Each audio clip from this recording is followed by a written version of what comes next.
What's up, everybody? Welcome back to the Conscious Consumer Podcast, where we aim to help you thrive spiritually, mentally, and physically in the post-digital age. I'll be taking a little bit different approach today. I'm going to have a guest interview me about the philosophy of ESG investing. And for those of you who don't know, ESG investing is essentially a framework that evaluates companies based on their environmental and societal initiatives or impact. My esteemed interviewer is an old friend by the name of Michael Rasley. He is the owner and the founder of High Prana Health. It's a life coaching and wellness consulting firm that he founded through his experience as a certified yoga instructor and a fitness coach, as well as completing the Duke University program for integrative medicine. So without further ado, here is the interview. Hey, Mike, welcome to the show, and thanks for agreeing to take the time. Right on. Thanks for having me, Cam. I'm excited to get into talking about ESG with you. I know we've been back and forth. I've been learning a little bit as we've been going. Will you just fill me in on what ESG is and what it means as far as investing?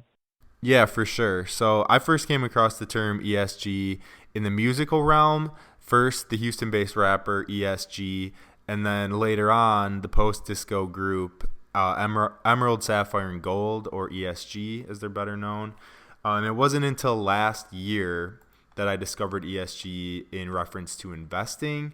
But what it is for the discerning, socially conscious investor, there's the ESG-based model, which theoretically only selects the most socially and environmentally conscious index funds, or companies rather, to hold in their funds. And it's also a framework that investors can use to screen individual companies and see how well they stack up based on these type of metrics and if they're worthy of investment.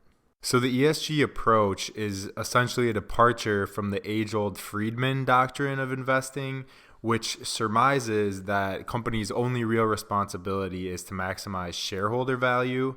And in contrast, the ESG-focused approach instead seeks to maximize value for all stakeholders. So that includes anyone or any entity that has or should, the company should have a vested interest in, including its employees, the environment, suppliers, its customers, and the communities that it engages with. And I think it's worth mentioning here that ESG is an excellent lens to view not just your investments through, but also your own consumption patterns and which companies you choose to patronize. These guidelines are a cornerstone of the conscious consumer mindset, and social environmental impact should be primary considerations in every decision that you make. I want to touch more on this later, but I think it's a good oversight to consider that if you won't invest in a company because it doesn't align with your moral standards, should you really be patronizing that company at all? So the E stands for environmental, and that encompasses things like climate change policies and plans, the type of greenhouse gas emissions that the company has, and their carbon footprint. It also includes water-related issues and goals, and the use of renewable energy infrastructure, including wind and solar. And it also looks at like the recycling practices and history of their recycling initiatives and their use of green products as well. So there's a few resources. All right, let's pause for a second. I want to hear what you think about this stuff. You have talked about kind of ESG is shifting from this old mindset of maximizing profit for the shareholders. And it seems like this ESG is shifting into more of a everybody in the business ecosystem, quite literally, the environment, the social structure, and the government that helps to kind of work with those things is all rolled up into one. It's a shift from the old into a new type of mindset almost. Yeah, I think that you could make the argument that it's a new type of mindset. I think for a long time, the conventional wisdom among investors was that quote unquote nice guy businesses finished last in the stock market on the assumption that by enacting initiatives that are environmentally and socially responsible, the company is going to give up a lot of profit and revenue and shareholder returns along the way. But there's mounting evidence to suggest that an ESG approach to investing actually could yield outsized returns. Just really briefly, have you seen any companies that are are more in the ESG field that have been successful? What are your thoughts about the future of moving into this way of thinking and investing? Yeah, well, I think the future potential for ESG principles, both from an investment standpoint and just from corporate initiatives, is huge. It's been proven, and you probably know as millennials, that our generation really puts a lot of importance or emphasis on social responsibility and sustainability. And I think that's a part of the reason why companies are more likely to take a stance on public issues that had been controversial in the past. Right now, the millennials represent about $600 billion in annual spending in the U.S. alone, and that's only expected to grow to $1.4 trillion by the end of 2020. So the industry itself is really expected to grow.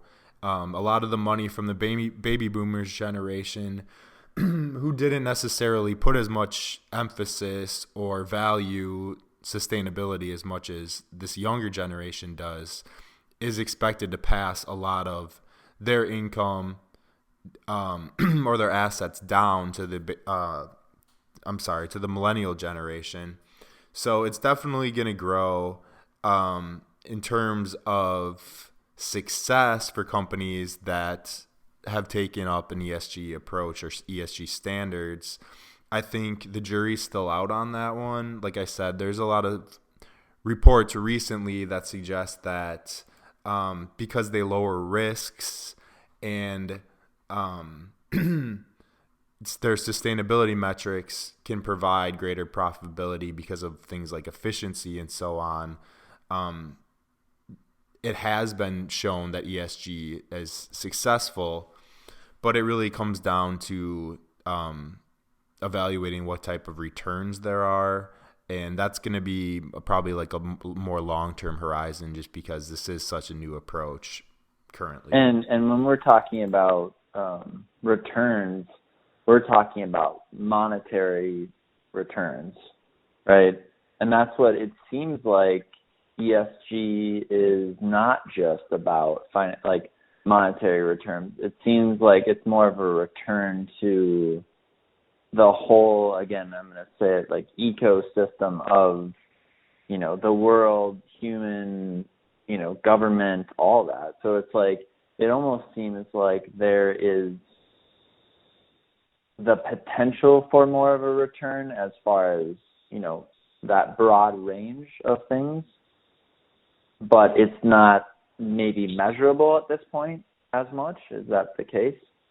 I'd say yes and no. So the premise of ESG is basically doing good by doing right. So by returning value to all the stakeholders, which could be, employees, like we said, or any person who has any involvement anywhere along the supply chain, in the long term, you're going to generate outsized returns to the market based on those sustainable initiatives that you've enacted.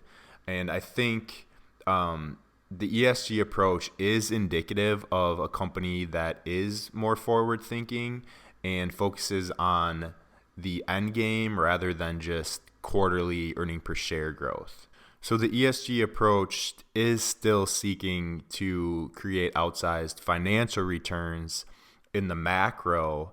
However, in the micro, they could be looking at returns for other initiatives that they've enacted in terms of sustainability.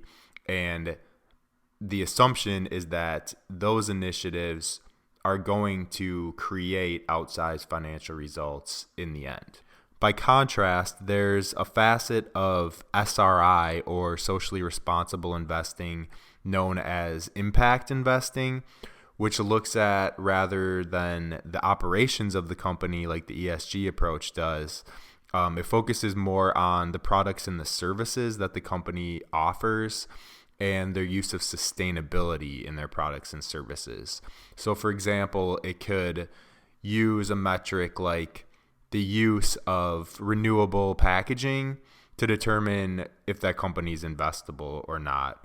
And the impact investor is going to probably gauge the success of their investment on the growth in these specific metrics, and then as a byproduct, the financial profitability.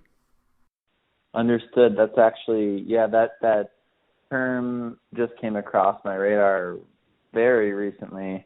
I mean, I had seen it before, but yeah, my understanding would be like, let's say you're a foundation, a family foundation or something, and you want to give to, say, a new company that is trying to drill wells somewhere to provide water, right? And then what you want is that's their specific goal, right?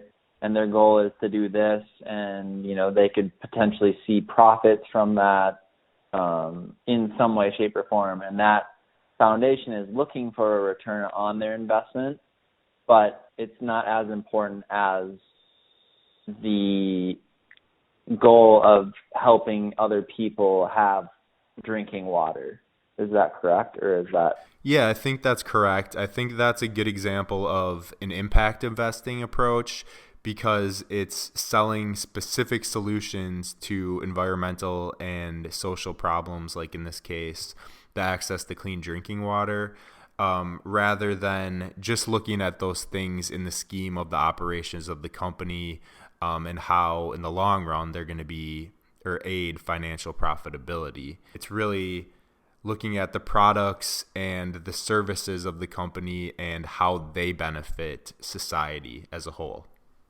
Yeah, absolutely. So ESG is more, it's still like wants profits first, but it's looking to have all these other hosts of environment, social, governance to meet a certain standard.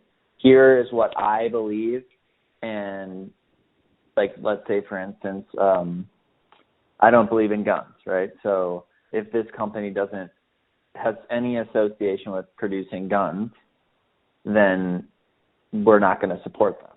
That would be ESG. So technically that wouldn't be ESG investing. That would be more in line with an approach that I mentioned earlier called SRI, or socially responsible investing, which kind of has its roots in the counterculture movement of the 60s and 70s. And with SRI investing, you basically use an exclusatory screen to weed out any companies or industries, for that matter, that don't fall in line with your moral code. So using your example, you would screen out any companies that produce firearms because it goes against your principles. ESG, on the other hand, is a departure from SRI because instead of outright excluding whole industries that don't align with your morals, like the weapons industry in your example, or alcohol or tobacco, you have more flexibility in looking at individual companies instead of industries. So if a company ranks pretty highly on all the other metrics that you see as important, the company could still technically be considered investable, even if it's in an undesirable industry. For sure. And so does ESG have its roots in SRI, or where does this ESG come from primarily? Yeah, I think you could make the case that the modern day ESG approach has its roots in SRI investing from the 1960s and 70s. The values that are held by both that counterculture movement and the millennial generation today, there's a lot of congruence there. But the modern day approach to ESG really wasn't established until the early 2000s, when there was a joint initiative formed between the UN Global Compact and the International Finance Corporation to basically find a way to integrate what would become later known as ESG into capital markets. And that was in 2004. And a year later, a gentleman by the name of Ivo Knopfel published a report entitled Who Cares Wins, in which he first coined the term ESG. And the report basically made the case that embedding environmental, social, and governance factors into capital markets makes good business sense and leads to more sustainable markets and better outcomes for society. And a year later, there was another report produced entitled the Freshfield Report, which basically showed the effectiveness of incorporating ESG into financial markets. And those two reports laid the foundation for what would be the PRI, or the Principles for Responsible Investing, in 2006, and the creation of the Sustainable Stock Exchange Initiative the following year in 2007. Okay. So you've got kind of some structure in place around what ESG is. Yeah, there's definitely a framework in place for the criteria that constitutes an ESG company or a high-ranking ESG company. And there's also a lot of resources, or at least a few resources online that you can use to evaluate companies based on those metrics. So the best example that I found is a company called As You Sow, which is just common spelling asyousow.org. And what it is a database that offers tools to individual investors that they can use to plug in like a given ETF or an index fund to see if that fund holds any companies that would be considered low-ranking ESG. Some of the categories included that you can screen for are a fossil-free fund, a gender equality fund, gun-free fund, deforestation-free fund, a weapons-free fund, and a tobacco-free fund. In addition to the screening resource that they have, they also publish reports on issues like executive compensation and food safety are the two biggest ones that I noticed, which rates companies individually and places them in relation to all the other companies in that industry. So As You Sow just allows you to look at these mutual funds or just funds in general to see if they meet what you want as far as ESGs, and it makes it easier to look for that. Yeah, exactly. And in addition to the ability to screen individual index funds or ETFs to see how they stack up with your values, the company also conducts their own independent research on a variety of issues. So, for example, I came across an article that was looking at the use of glyphosate in the food system. And for those of you who don't know, glyphosate's the main chemical ingredient in Monsanto's Roundup, which has been shown to be toxic in multiple studies. So they looked at individual companies and their use of glyphosate and GMOs in crop production. And I was actually kind of surprised to find that among the highest ranking companies was General Mills. So I'm not sure exactly what parameters they use to evaluate it, but I guess just in relative terms, General Mills is one of the better ranking companies for ESG in terms of at least herbicide and pesticide usage in food. Really? Little local Minnesota company. Yeah, I thought you'd like that little antidote. Just to give the audience context, Mike's from the Twin Cities area, and that's where I first met him, was the University of Minnesota, so hence the tie-in there. Another one I mentioned earlier is the Principles for Responsible Investment, or PRI, and the specific resource that they offered is called A Practical Guide to ESG Integration for Equity Investing, and essentially it's kind of like a SWOT analysis. It's a 4-part model that uses qualitative and quantitative analysis to arrive at the investment decision. So based on qualitative and quantitative data, if you're going to buy, hold, or sell a given company.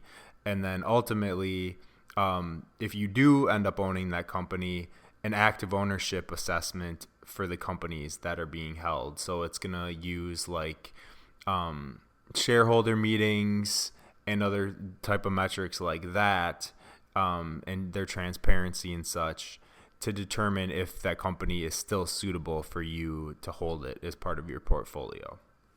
So the resource that seems to be the gold standard for screening companies based on ESG metrics is called the Just 100 list, which is compiled by Forbes, and it's touted in articles on ESG investing by outlets like The Motley Fool and CNBC. But essentially what it is a list of the 100 most socially and environmentally conscious companies in the S&P 500, and it's compiled annually. But when you take a closer look at the list and you consider companies individually, it really seems to be suspect in the sense that a lot of the ones that are included have been proven to engage in socially or environmentally destructive practices in the past.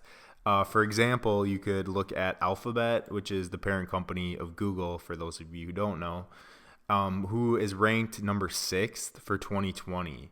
And that's despite the fact that they had thousands of employees walk out of their offices in 2018 after allegations of a destructive culture which condoned sexual misconduct, discrimination, and racism.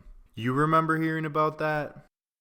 Yeah, I definitely did. I remember that, and then there was the other one about I think it was like the government contract with Google. Yeah, so basically in the mid-1990s, the intelligence community was looking for ways to leverage the rise of the internet and to use it to track like-minded groups of people and identify them from their digital fingerprints, much in the same way that a forensic scientist uses fingerprint smudges to identify criminals. And to do that, they started working with emerging commercial data companies, and they funded these computer scientists through an unclassified program that was managed for federal government agencies by large military and intelligence contractors. And the program was called the Massive Digital Data Systems Project, or MDDS. And in 1995, 2 of the earliest MDDS grants went to a computer science research team at Stanford, who you may know by the names of Sergey Brin and Larry Page, the founders of Google, who already had a long history of working with NSF and DARPA grants. And basically, the research by Brin and Page under these grants became the heart of Google, which was people using search functions to find precisely what they wanted inside a very large data set. However, the intelligence community basically saw a slightly different opportunity, which was, as I described earlier, efficiently organizing the network so that individual users could be uniquely identified and tracked. And the MDDS grants specifically named Google as a direct result from their research. Well, and that, I remember seeing something about the CIA too, as I don't know if it was just the search tool or what, but the CIA was originally involved in some way, shape, or form with that too. Exactly. Basically, providing a grant to start the company or to further some form of building the company. Yeah, well, when I think of the term intelligence community, that definitely encompasses the CIA, even though they might not have been explicitly named. But when you think about it, the function of Google was perfectly suited for the purpose or the aims of counterterrorism efforts, because it provided the ability to track human beings and like-minded groups who potentially might pose a threat to national security, and identify them online before they do any harm, so on some Minority Report-ish. And that kind of explains why the intelligence community found Brin and Page's efforts so appealing, because prior to that time, the CIA largely relied on human intelligence efforts in the field to identify people and groups in the real world that might pose threats. So this new technology basically gave them the ability to track them virtually and also leverage physical real-world efforts. So to answer your question, did the CIA directly fund Brin and Page's work and therefore create Google? No. But were Brin and Page researching precisely what the CIA, the NSA, and the rest of the intelligence community hoped for and were assisted by their grants? Absolutely.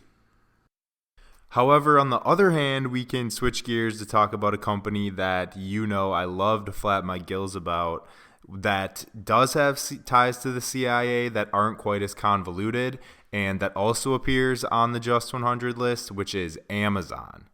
And while Amazon's been in the news a lot recently for their bid to secure the JEDI contract, which would provide cloud storage to the Department of Defense, and it seems like for the time they lost that, at least to Microsoft, and also their firing of one of their workers in New York for protesting over or striking over poor working conditions during the pandemic. I think a lot of people forgot about the fact, or maybe really had no knowledge in the first place, that a few years ago, I think it was in 2018, I believe, a report surfaced that that Amazon had been selling facial recognition technology to the CIA. And it also pitched the technology to smaller government agencies, so think more like on a state and local level. For example, officials in Orlando and Washington County, Oregon, which prompted the ACLU to write a letter to Jeff Bezos demanding that Amazon stop powering a government surveillance infrastructure that was posing a threat to customers and communities throughout the country. So it just seems ironic to me that all of these companies, or I shouldn't say all, but many of these companies that are on this list that are touted as having a vested interest for all of their stakeholders really have been shown in the past to commit crimes against humanity or the environment or privacy. Amazon comes in at number 75 on the list, but what I've talked about is a fraction of the issues that have come into the narrative for them. You could look at other things too, like claims that their workers are being punished for their injuries, the elimination of bonuses and stock options for employees, which has lessened the impact of a raise in the wage, and poor working conditions. All of those things are common occurrences, and somehow they still make the list as being somebody who looks out for the best interest of their stakeholders. So, the authenticity of this list, I think, is definitely suspect. Just for a quick sidebar here, serendipitously, coincidentally, and perhaps ironically, I came across an article while researching for this interview that suggested the average consumer has more faith in companies like Amazon and Google, and it specifically named those two companies, to do the right thing than they do the media, the police, or the U.S. government. And it was a nationwide survey conducted by Morning Consult. It was their inaugural State of Consumer Trust report, and this article was published in January of this year, 2020. And basically, it's encouraging to find that most Americans' trust of the news media is at an all-time low, where it should be around 8%. But their vote of confidence in these corporations demonstrates their naivete and possibly confirmation biases. It's a few of the companies that we've been talking about so heavily here, like Google, for example, wasn't initially funded by the CIA, but they were given grants to continue to research what the CIA hoped for them to research. And Amazon actually, on top of all the infractions that we just discussed, owns the Washington Post. So to assume that the mainstream media or the mass media is a separate entity from Amazon is definitely a fallacy. And one thing I found interesting too is that Forbes actually has a complimentary list, which is called the bottom of the barrel, which showcases the 10% of companies ranking lowest in ESG metrics. And what I found fascinating about that was that a lot of those companies are ones that seemingly are trying to contribute to the most societal or environmental progress. For example, some of the companies that made the list were Tesla, Beyond Meat, Chipotle, and Uber and Lyft. There was a disclaimer by Forbes that said in some cases a low ranking is primarily a matter of lack of transparency. So I think that could explain it, but it was just interesting to me that, companies that outright manufacture weapons that kill civilians and children in drone strikes, for example, Lockheed Martin, it's interesting to me that a company like that can easily make the list. However, these other ones that are aiming for progress are considered bottom of the barrel offenders. But I think it kind of gets back to the question you raised earlier about excluding an entire industry. And if the list were populated using an SRI approach, there's no way that I could see that Lockheed Martin would be included, since their products and services that they offer go against the moral fiber for the vast majority of Americans. But they must rank highly in other metrics like environmental sustainability and employee treatment or transparency in their board of directors to, offer them the opportunity to be included on the list. Technically, a distasteful industry can produce a high-ranking ESG company, but in the specific case of Lockheed Martin, who was proven in 2018 to have manufactured a bomb that killed 40 children in Yemen, that should be enough evidence right there, or definitely consideration that would keep them off the list, in my opinion. Well, let's pause here for a second, and I want to know kind of how we could put these ESG standards just into our everyday lives. Let's say I'm not going to buy a stock. How could I, in some way, shape, or form, have ESG apply to my life? Yeah, well, I touched on it briefly at the start of the interview, but essentially you can use the ESG philosophy even if you're not an investor. In fact, I encourage it, even to just evaluate your own consumption patterns and which companies that you choose to support with your hard-earned money. All those considerations like the environmental and social impact of the company should be taken into consideration when you're determining which companies you want to support. And you can use all the resources that I've mentioned in the same way, even if you don't invest or have no intention of ever investing in companies. Same rules apply, basically.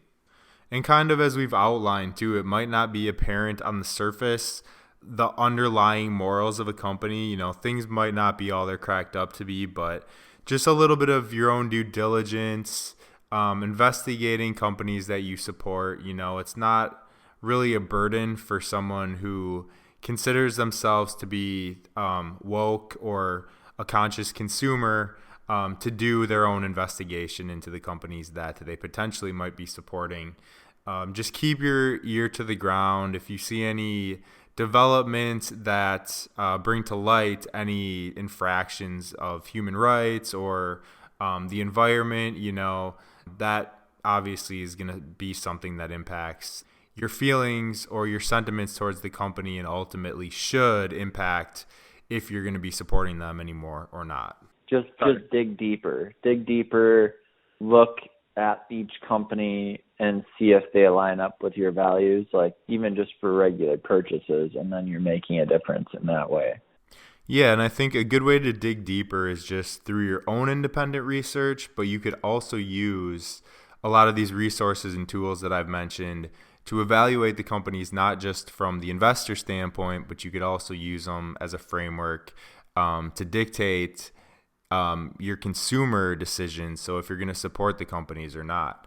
For example, the PRI, Practical Guide to ESG Integration, even though it has equity investing in the title, really could be seen as an excellent blueprint to use to determine if you're going to patronize these companies or not.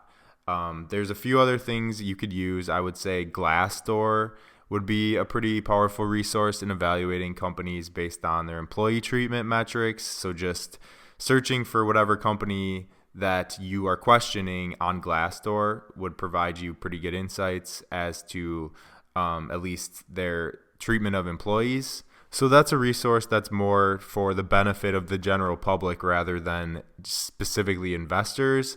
And I actually came across another tool that seems to be geared more towards just general consumers rather than investors, because they look at a lot of companies that I don't think are necessarily publicly traded, but it's called Good On You, and the URL is just goodonyou.eco, so like eco. And what it is essentially a brand directory that rates thousands of companies. Almost all of them are apparel brands, but it evaluates them on their ESG efforts, specifically in environmental, labor, and animal treatment. And to give a few examples of companies that they included, even though it was kind of hard for me to find some, because like I mentioned, a lot of them seem to be apparel companies that were lesser known, or at least weren't big enough yet to be publicly traded. So it's better for just the individual consumer, but they did evaluate a few Fortune 500 companies, including Amazon, who they rated as not good enough, which was based on no evidence that the company's taken any meaningful action to reduce or eliminate hazardous chemicals, or to set a water target goal for their amount of water that they use. And they also were rated not good enough based on no evidence to ensure paying a living wage anywhere in its supply chain, which, as we talked about Amazon a little bit earlier, it's kind of come to light recently that they hire a lot of temporary workers just for the rationale, basically, of not having to pay benefits to their full-time employees. And they also looked at Nike, which was rated as it's a start, which is kind of like their middle of the road ranking, based on its subpar packaging. So I think that means their inability or refusal to use renewables in their packaging, and also their tannery practices, so probably unethical treatment of animals that they use to source their leather or suede, that they use in their shoes or their other apparel products. So it seems to be a pretty accurate, objective assessment of a lot of these companies, at least a lot more than the Just 100 list would be. It seems to be more organic and have less bureaucracy involved. And I should mention, too, that Nike did show up on the Just 100 list in 2019. And for whatever reason, Forbes decided to exclude them this year. But I mean, that's even in light of the fact that even as recently as 2016, they were in the news for not providing their workers in Vietnam a living wage, and not limiting the amount of overtime hours that they worked. So I'd say don't put too much credence in the Just 100 list. These other resources that don't seem to be as corporate or have as much money behind them seem to be more organic and provide a more transparent assessment of the company for anyone interested in its inner workings, investors and consumers alike. With all that said, Forbes does deserve a sliver of credit, because there's other companies that appeared on the list in 2019 that didn't show up in 2020 in addition to Nike, because of what I can only imagine were recent developments at those companies, specifically Dow DuPont and also Johnson & Johnson, which I believe still has a class action lawsuit playing out in the courts against it for its use of asbestos in its baby powder. So maybe they're trying a little bit, and I know that since this is an ESG focused list, just being in an undesirable industry doesn't necessarily mean that the company should be excluded. If it ranks high in all these other metrics, in terms of corporate culture and employee treatment, etc., it still could be included. But a lot of the companies who appear that are in what the general public would consider are distasteful industries haven't exactly proven to be model citizens in the past. A lot of them have multiple human rights or environmental infractions against them. So if Forbes wants to be taken seriously, at least by me, they need to research more and dig deeper and prevent the inclusion of a lot of these companies. Yeah, so just make sure that where you're spending your money reflects your values again, and checking into those companies. So what what companies are you invested in right now that align up with your values, and is there any that you find that are off base with your values? Yeah, so I basically try not to invest in any companies that I can see at first glance don't mesh with my morals or my values. I think that's a good way to give yourself an ulcer or just create anxiety or ultimately make you depressed is by kind of turning a blind eye for the sake of making a few extra dollars. I think that's really not going to boost your well-being, and it's going to be a detriment to you in the long run. So an example of a company that looks attractive to me right now, but I don't think I could live with myself owning shares of, is Microsoft. I see huge potential growth for their cloud computing unit and its use in AI applications. But just knowing what I know about Bill Gates and his eugenicist efforts or agenda, and the recent ad campaign that Microsoft did that featured Marina Ibrahimovic, who, for those of you who don't know, is a well-documented occultist, against my better, or I guess going with my better judgment, I think I just have an obligation to humanity to not support companies like that are not for the betterment of humanity, really, when it boils down to it, even though on the surface it might seem different. I think, like I said, that's a good way to create anxiety and really puts profit above people. And those type of things need to constantly be taken into consideration when you're evaluating companies. Like we've said, I think sometimes it's not entirely apparent to you how the morals of the company actually are. I think that's why, using the Just 100 list as an example, that's why some of the companies that were included in 2019 were not on the list again in 2020 because new developments came to light. And I think you constantly need to reevaluate that. Anyone who says that you shouldn't flip-flop on an issue or a position, I think that's just ignorance, really. Yes, in terms of your morals and your code of conduct, consistency is a really strong trait to have. But in terms of thinking of or how you view or your perception of companies, that you should definitely be reevaluating every so often. Like I said, there's always new things that are coming out that could change your perception. And actually, when I was researching for this interview, it kind of made me really reevaluate my whole thesis for investing in perspective. There's a few companies that I had invested in that I'm deciding I need to sell shares of just because a lot of the news stories and stuff that I uncovered were pretty unsettling to me. One of them specifically is Barrick Gold, and the ticker is GOLD. And I came across some reports and even some videos on YouTube that had interviews with some Tanzanian women that had reported that they had been raped or just had sexual assaults committed against them by local law enforcement at some of the mines that are operated in Tanzania by Barrick. And it really made my stomach churn.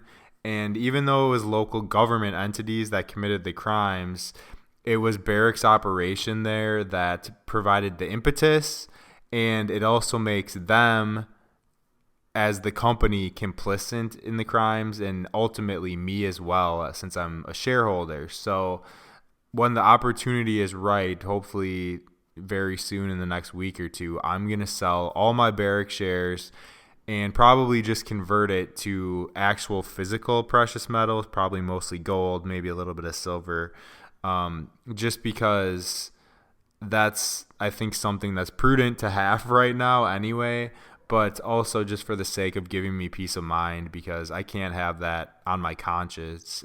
It makes me sick. One company, though, that I do own shares of and will continue to hold for the interim that a lot of people probably aren't going to think of as an ESG-friendly company is Altria. It's a tobacco company. It was a spinoff from Philip Morris, and I believe it was 2007. So basically, the serious implications on health from smoking have been acknowledged since a bunch of reports were published in the 1950s and the 1960s, and cigarette sales volumes have been on the decline ever since. So it's basically conventional wisdom that smoking's bad for you now, and my argument is that smokers are actively making the choice to support these companies and making the decision to smoke, thus suffering the repercussions as a result of their own actions. Whereas with other type of sin stocks like alcohol or firearms, a lot of the times the victims don't have any control over the outcome. A lot of listeners out there might be asking, well, what about marketing efforts that target children? And there's obviously some validity to that. There's been evidence to suggest time and time again that big tobacco does market towards minors. But you probably aren't aware, Altria owns a 35% stake in Juul, the vaping company, who was investigated by the FTC in the summer of 2019 on the grounds it used influencers and other marketing to target minors. But from where I'm standing, Altria assisted in and was fully in compliant with the investigation, and they even proactively pulled mint and fruit-flavored pods off the shelves before the ban was enacted. And just to take it a step further, Juul had been at the forefront of the push to raise the federal smoking age to 21 long before the law went into effect in January of 2020. So I believe this company specifically is in tune with or conscious of consumer sentiment, and the pivot to alternative nicotine delivery mechanisms is a way to leverage that change. There's a lot of allure for vaping for minors because it doesn't have the stigma attached to it that actual smoking tobacco does have. So I can see that appeal, but vaping is meant to be a healthier alternative or even a cessation device for adult smokers who are using their personal liberty or personal responsibility to make that choice to smoke. And Altria is essentially giving them options that are either healthier for them or ultimately will provide them a path out to quit entirely. They're also working on a device that's a heat not burn device called IQOS, which in my view could be seen as even a healthier alternative because at least it's natural in the sense that it's tobacco, unlike the vaping juice that has all sorts of chemicals or whatever in it. So that's my take. And when I was researching for this interview, I came across an article that was published by the University of Oregon student newspaper or some other student-affiliated organization that described a fifth-year student at the university who started using Juul's products in 2018 and who hadn't previously used nicotine. And according to his complaint, he wasn't warned of the health effects of the product or how much nicotine Juul's pods contained. And he went on to say that he was now addicted to nicotine and suffered a seizure as a result of using Juul's products. And essentially, to me, what that boils down to is simply a lack of personal responsibility. Again, at the end of the day, you can blame the company as much as you want, but it's really his own actions that caused the repercussions or the fallout from it. Especially by now, like I said, it's conventional wisdom that smoking is bad for your health. And vaping is newer, but I mean, you still should have the knowledge that nicotine is addictive. So to blame that on the company, to me, is just immature. And it's something that we need to realize. We need to just take personal responsibility rather than blaming everybody else or other companies for all of our problems that result from the decisions that we've made. Yeah, so you've got a bunch of stocks that line up with your values. This one, for the most part, does, but it's also, you see it as like it's the consumer's choice, and you're good with that. Yeah, I think so. I mean, as Americans, we're fortunate to have the ability to exercise our personal freedom to make decisions and take actions, no matter how detrimental they may be to our health, so long as it doesn't affect the freedom and well-being of others. And I think smoking is a good example of that. As long as, you're not hotboxing your child in the car from secondhand smoke or blowing it into somebody else's face, yourself is really the only person that is going to suffer the consequences, versus other sin stocks, like I kind of mentioned before, like alcohol or tobacco, where the victims of your decisions to engage with those substances or things can be a lot more far-reaching than just yourself, obviously. Yeah, and another thing too I just want to get off my chest is that I would much rather invest in a company like Altria, whose customers actively opt in to poisoning themselves, than a company like AT&T, whose products and services toxify the public without their consent or knowledge. And I'm talking specifically about 5G frequency radiation and just electromagnetic poisoning in general. In the interest of full disclosure, I did used to be an AT&T shareholder, but I sold all my shares once I became aware of the serious detrimental health consequences of 5G radiation. And for anyone who's unfamiliar, you can look up an article by Scientific American entitled We have no reason to believe 5G is safe, and that should probably give you a little bit of an idea of what I'm talking about. And Michael, before you ask, that's a topic for a whole nother day.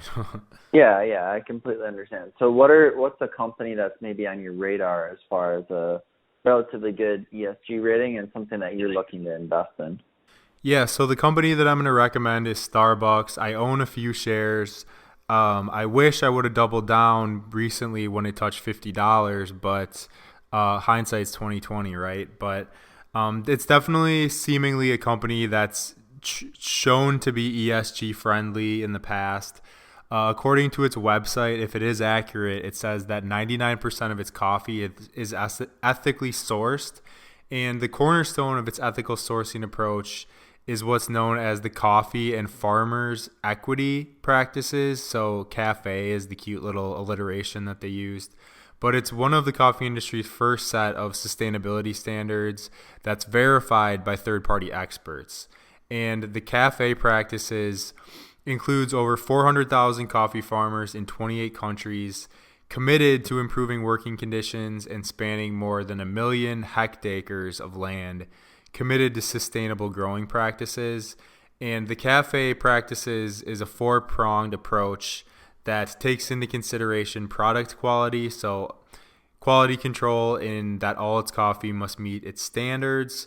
The second one is economic accountability and transparency. So that's obviously, economic transparency is obviously a requirement.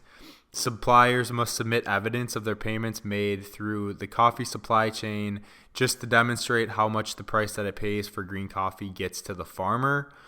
Social responsibility is also one of the bullet points. So measures that are evaluated by third-party verifiers that help protect workers' rights and ensure safe, fair, and humane working and living conditions. Yeah, and actually I was just on their website. It looks like they have a full report on their website. This is from 2018, but it does actually, it's interesting to see this because it's 2020. And on here, there's a couple of things. It says, and this is a 2018 report, it says 100% ethically sourced tea by 2020. They were currently at 95. And their goal was to eventually have 100% ethically sourced coffee, and they currently have 99. Provide 100 million trees to farmers by 2025. And they had currently done 31 million. So it does look like, invest 50 million in farmer loans by 2020. And they had currently done 21 million. So it looks like they are reinvesting in the environment. There's recycling initiatives. So they have goals for these things. It really does look like they're trying to become more green, and they're seeing that they can have a massive impact because they're everywhere, man. They're just everywhere. Yeah, and to be honest, that's one of the things that kind of put me off to investing in Starbucks for the longest time, was just the idea of oversaturation and the gentrification angle. You know, Starbucks on every corner, displacing lower and middle income families, but it's the consumer's choice. And in terms of oversaturation, you go into a Starbucks, maybe not so much in the last month or two, but you go into a Starbucks prior to that time, and there's pretty much always a line. So the people seem to have spoken, and it's seemingly there's a lot worse companies out there that could be displacing these local or independent businesses than Starbucks, because it seems like they're committed to the environment and their employees, and people like it, and people I think probably recognize that. So that's why Starbucks is my pick. Right on. Well, it looks like we kind of went through a lot of what we had talked about before, just ESG and what we wanted to cover. Is there anything else that you want to leave the listeners to this podcast with? Yeah, so I'll just rattle off a few more recommendations that people can use for resources to evaluate these companies. A lot of them I already mentioned, but just to kind of recap, the PRI, Practical Guide for ESG Integration, is a really good resource for both investors and just consumers alike. You can just find it. Just type into Google Practical Guide to ESG Integration, PRI. Another one that I mentioned too was the brand directory, Good On You.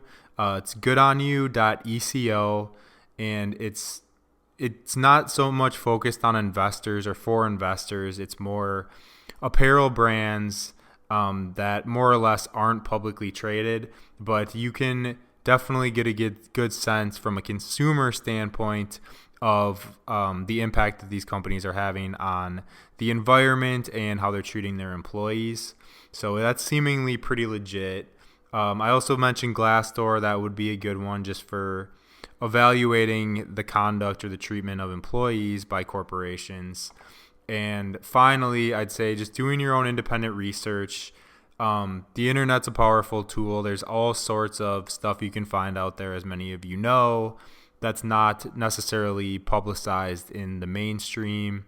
So just any company that you're interested in or are inquisitive about, you can just do a Google search specifically about like whatever issue it is that you're looking for, and obviously whatever's out there, you should be able to find it pretty easily. And my final recommendation is to continue listening to this podcast.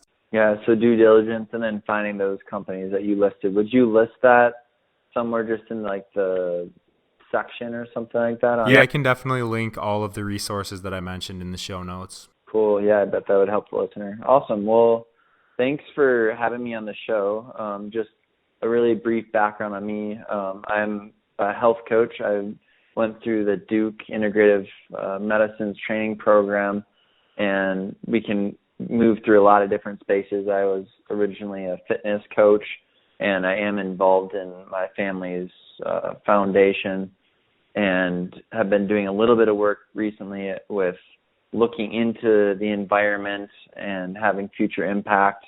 And I actually had worked with Cam a little bit to do some research for me in the foundation as far as the environment and trying to find some of the top companies and nonprofits that were doing work. And he did an awesome job and found about 10 different ones, but we narrowed it down to about 5 or 6 that were absolutely incredible. And we ended up gifting to some of those. So I've been lucky enough to be friends with this gentleman for maybe 9 years now, and we've been able to work together too. So I've been feel really lucky to be here with Cam and helping him get his company off the ground and trying to bring this out to the world and the American people. Yeah, dude, knowledge is power. And thanks again for obliging to be my inquisitive host. Yeah, well, thanks again, man. Love to be back on the show with you and try and bring out some more information. Yeah, well, I'd love to have you back and make it a regular thing if you can fit it in. Sounds good. All right, Mike. Well, take care and be well, brother. And thanks again. Absolutely.